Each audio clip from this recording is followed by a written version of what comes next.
আজকে বলবো যে বৈশাখ মাসে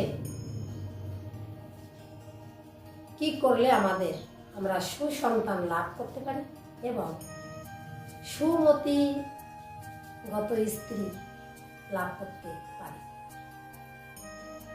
বৈশাখ মাস খুব একটা গুরুত্বপূর্ণ মাস। এ মাসে ভগবান আমরা যা কিছু করলে তার ফল বহুগুণ হিসাবে দেয়। ডিসকাউন্টের মাস বলা হয়, যা করলে তার খুব ফল বেশি পাওয়া যায়। তো বৈশাখ মাসের যে মাহাত্ম্য আছে তার মধ্যে যেটা আমাদের সুসন্তান এবং সুস্ত্রী দান করতে পারে সেটাই আমি আপনাদেরকে বলবো। আর বৈশাখ মাসের যে কৃত কর্ম আমাদের সেটা হচ্ছে তুলসী গচ্ছে জলধারা দান করা। তো তুলসী গাছে যে জলধারা দান করবে সেটা সংক্রান্তির দিন থেকে, চৈত্র সংক্রান্তির দিন মঙ্গলবার 14 এপ্রিল মঙ্গলবার থেকে আমাদের দিতে হবে।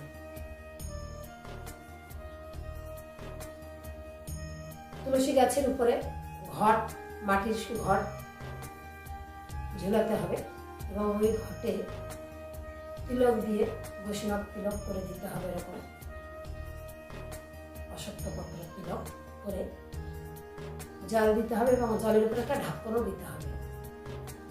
তো ওই জল নিচে ছিদ্র করে তুলসী সলতে একটা দিতে হবে, তা দিয়ে টোপে টোপে সারাদিন রাত 24 ঘন্টা জল পাবে। ওই পাত্র জল ভরে রাখতে হবে এবং তাছাড়াও 4টে থেকে 5টার মধ্যে, ভোর 4টে থেকে 5টার মধ্যে আমাদের উঠে স্নান করতে হবে।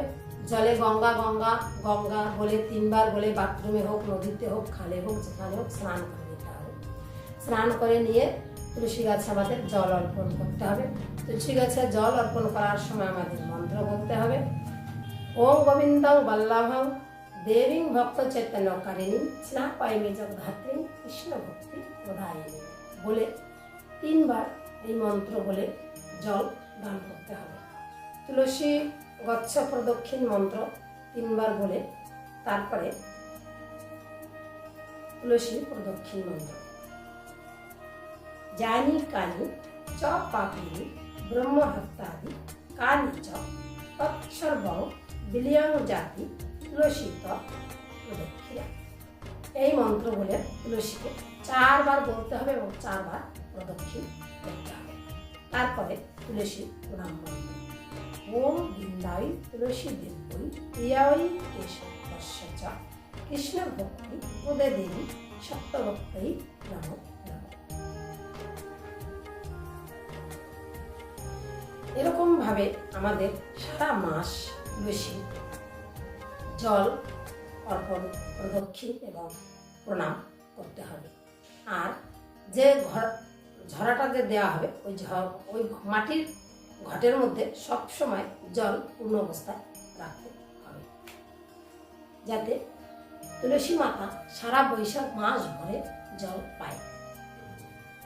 এবার এই ক্রমের সঙ্গে আমাদের নিরামিষ আহার করতে হবে। আমিষ, মুসুরির ডাল, পেঁয়াজ, রসুন এগুলোকে ত্যাগ করে আমাদেরকে খেতে হবে।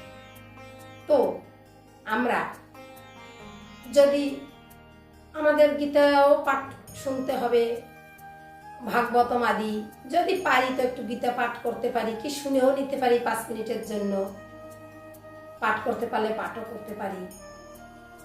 এবং বৈশাখ মাস ভরেই তো সৎকর্ম চলতেই থাকবে সমস্ত জায়গায়। এটা বহুদিন থেকে হয়েই আসছে, এবারও হবে। তো তার থেকে আমরা যোগদান করতে পারি, যতটা বেশি করা যায় আর কি। 1 করলে 10 গুণ পাবো আমরা, এটাই আমাদের মাথায় থাকবে যে আমরা 1 করলে 10 গুণ পাবো। এইসব করলে আমরা বৈষ্ণব সেবন করলে আমরা যে ফল পেতে পারি তার মধ্যে একটা হচ্ছে সুসন্তান লাভ করতে পারি এবং সুমতিগত স্ত্রীও লাভ করতে পারি। যেমন তার মাহাত্ম্য হিসাবে এক ব্রাহ্মণ এবং এক ব্রাহ্মণী ছিল। পুরাকালে। তো ব্রাহ্মণ এবং ব্রাহ্মণী খুব ভালো ছিল। ব্রাহ্মণী খুব সুমতিগত স্ত্রী ছিল, কিন্তু তাদের সন্তান ছিল না। এমতো অবস্থায় ব্রাহ্মণকে লোক বলবে, আরে সকালবেলায় কার মুখ দেখলাম রে, আজ দিন অশুভ হয়ে গেল। এসব শুনে শুনতে ব্রাহ্মণের খুব অসুবিধা, অস্বস্তি বোধ হতো। তো ব্রাহ্মণ একদিন ব্রাহ্মণীকে বলল কি, ব্রাহ্মণী, আমি আর থাকবো না এখানে, তোমায় ছেড়ে আমি জঙ্গলে চলে যাব, সেখানে গিয়ে আমি ধ্যান জপ করবো।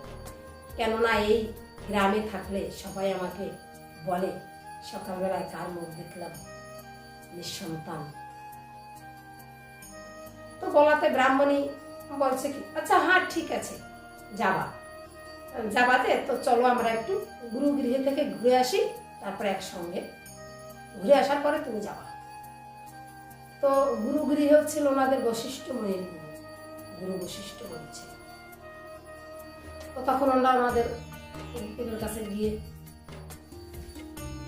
ওখান থেকে দেখা করার পরে ওনার স্ত্রী বলছে কি, গুরুদেব, আমাদের তখন ওই দিন বৈশাখ মাস ছিল, ওই সময় আমাদের তো সন্তান আদি নাই, তো তার জন্য ইনি বলছে যে ইনি জঙ্গলে যান। বলছে সন্তান আদি নাই, তোমাদের সন্তান দরকার?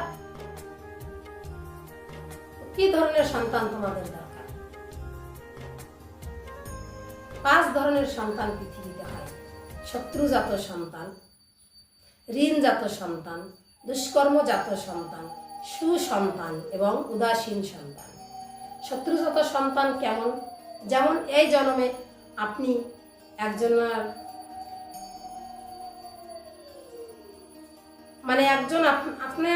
সঙ্গে শত্রু ব্যবহার, সে আপনার বহুত ক্ষতি করছে, কিন্তু আপনি তার কোনো প্রতিবাদ করতে পারছেন না, তার কাছেও আপনি যেতে পারছেন না, কিন্তু তাকে দেখলে আপনার খুব রাগ হচ্ছে যে পেলে সুবিধা হলে আমি এর একটা কিছু ক্ষতি করে দিতাম।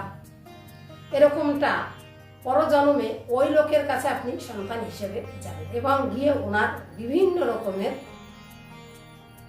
ক্ষয়ক্ষতি করে যে সন্তানরা বাবা মায়ের, সেটাকে শত্রুজাত সন্তান বলা হয়। তারপরে হচ্ছে ঋণজাত সন্তান।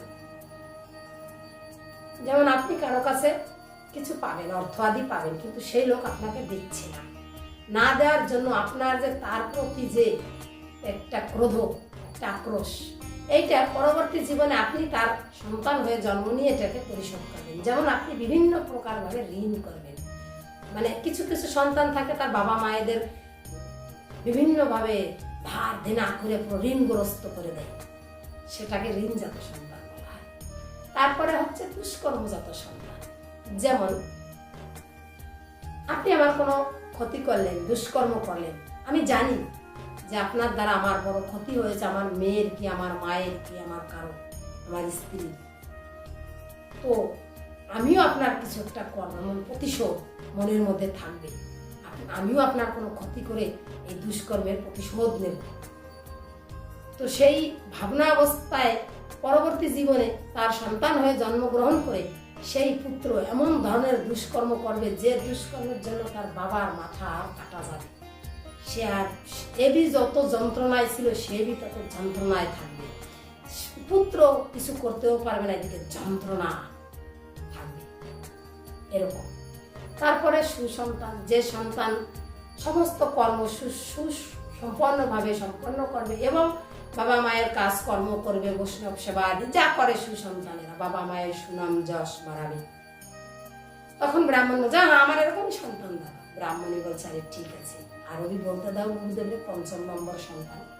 তখন গুরুদেব বশিষ্ঠ মুনি বলছেন যে 5ম নম্বর সন্তান হবে উদাসীন সন্তান, ভক্ত প্রাণ, যে বাবা মায়ের যারা সংসার ত্যাগ করে ভগবানের সেবায় থাকে, এরকম উদাসীন জাত সন্তান, সংসার ত্যাগী।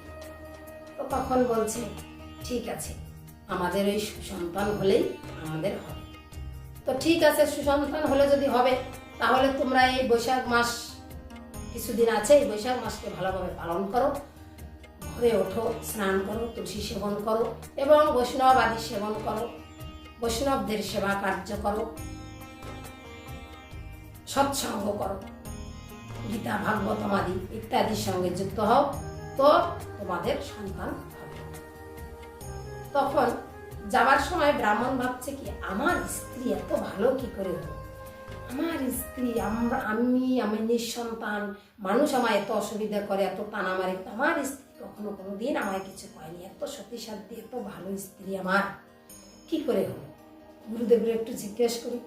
তখন গুরুদেবকে বলছে, গুরুদেব আমার স্ত্রী এত ভালো হলো কি করে, এত সুন্দর, এত সুমতিগত। তো বলছে, শোনো, পূর্বজন্মে তুমি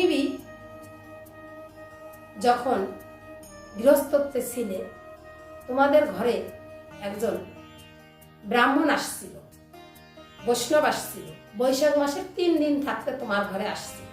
আসার পরে ওই বৈষ্ণব তোমার ঘরে প্রসাদ পেয়েছিল। বৈষ্ণবের যা নিয়ম, সে যেখানেই থাক, যেখানেই যাক, সে ঠিক 4টা থেকে 5টার মধ্যে উঠবে, স্নান করবে, তুলসী সেবা করবে, ভগবানের সেবা আরতি আদি করবে, ভোগ লাগাবে, প্রসাদ পাবে, সব নিয়ম মতো পুরো ওই 3 দিন তুমিও ওই ব্রাহ্মণের সঙ্গে নিয়ম মতন চলছিল। এখন আমার ঘরে একজন অতিথি আসলে সে যদি ভগবানের সেবায় থাকে, তো আমিও নিশ্চয়ই তাই করবো। দেখবেন আপনারা, বৈষ্ণব ঘরে এলে বৈষ্ণবের যত্নে যেন ত্রুটি না হয়, সেজন্য আমরা ভালোভাবে ওতপ্রোতভাবে তার সঙ্গে থাকবো, এবং সে যা করবে, আদৌ তো আমাদের আত্মা তো পরমাত্মা, ভগবানের সঙ্গেই যুক্ত থাকতে চাই আমরা। যে যতই খারাপ হই, ভালো জায়গায় গেলে তখন আমাদের মন, আমাদের আত্মা ভালোই হয়ে যায়। ঠিক আছে? তো তেমনই তুমি করছিলে, তার জন্য, সেই কর্মের ফলের জন্য তুমি এমন সুমতি স্ত্রী লাভ করেছ। তো এবার হলো, আমরা যদি বৈশাখ মাসকে পালন করি, তো আমরাও সুসন্তানের, আজকালের সময়ে সুসন্তান পাওয়া বহু কষ্ট, এবং সুমতি স্ত্রী পাওয়া তো তার থেকে বিদ্রোহ।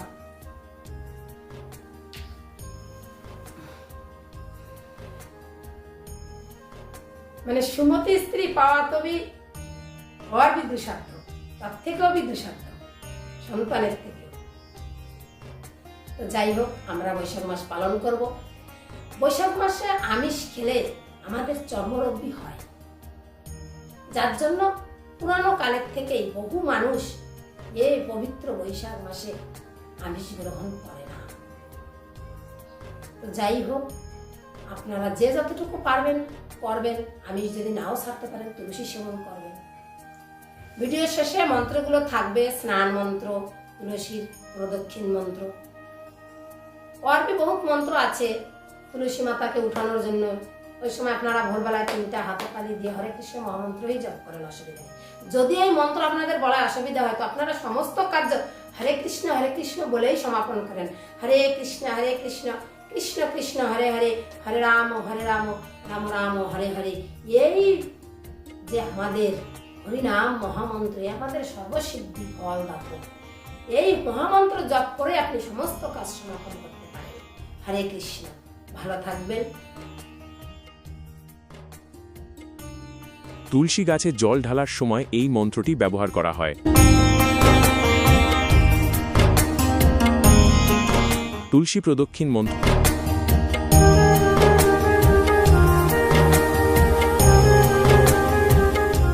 তুলসী প্রণাম মন্ত্র।